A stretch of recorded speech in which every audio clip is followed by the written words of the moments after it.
please Good come. morning. Yeah, good morning. How I can help you? Yeah, I just came today to ask about the process of my visa. So can you please help me?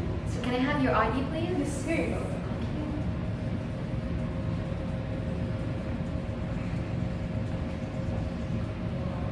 Are you Muslim?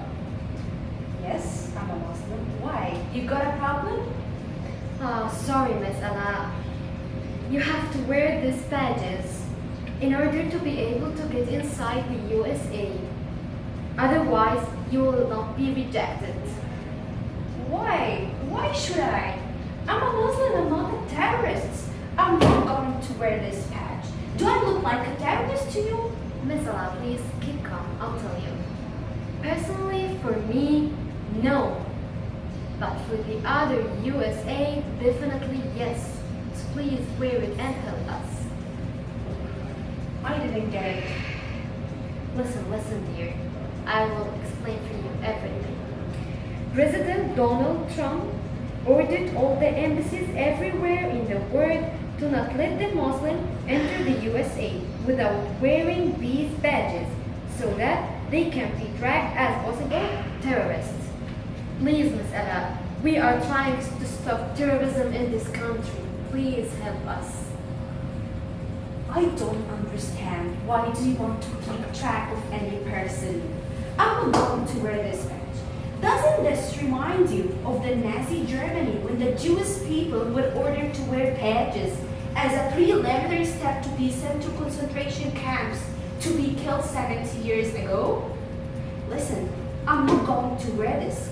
You can't keep track of any person, and you can't categorize people by religion into terrorists. Sorry, I'm not going to do this. Deception is a careful thing. It can come internally, it can come externally. It comes through the mass media, it comes through the mouth of people, and sometimes even within the mind of the individual, there can be forms of deception. And Allah subhanahu wa ta'ala in Surah Yunus, in the 16th verse, Allah tells us, "And who is more unjust than he who forgives a lie against Allah or denies his signs? Surely the criminals, the wrongdoers will never be successful." This is a very strong verse. And this word mujrim, talking about ijram, is a very strong deception of deceiving people, of presenting the wrong image. And what we have noticed is that when the word Islam comes to the surface, when people from the mainstream hear the word Islam or Muslims, an image of negativity comes to their minds and their hearts. A study was done in Toronto. It was an anti-racist study to study the psychology of people in relationship to different ethnic groups. And so, there was a person who was a native, and there was a working woman, and there was a person of African descent. And finally, there was a Muslim in the psychological test. And so, they asked the people to look at the picture. And for instance, the pictures would show them ice, and they answered cold. They see sugar, and they answered sweet. And then they saw Muslim or Islam. And every single person in the corporation answered violence. Some of they said holy violence. And so when the Muslim began to explain to them the word Islam, the very word itself comes from peace and submission to the Creator.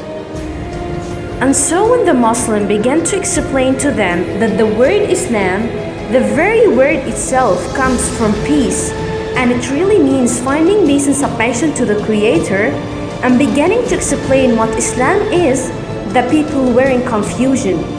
Because what was presented to them, what they took into pure reality, was something totally different than what we know about Islam in the Muslim world. This is a case of deception. My dear brothers and sisters in Islam, our Prophet ﷺ predicted in many traditions the fact that as we come closer to the day of judgment, more and more problems and calamities and trials and afflictions are going to come upon us, which are difficult to bear. In the last decade and a half, it appears that every time we thought that nothing worse can happen, another calamity, another tragedy, the rise of Islamophobia. It's truly unbelievable that the primary Republican candidate can so casually suggest that all Muslims should be ID'd, that all Muslims should now have a special registration. It's unbelievable that one of the most prominent candidates to become president can say that we should shut down every single mosque in America. Brothers and sisters, I can't stress enough how dangerous such rhetoric is. Why?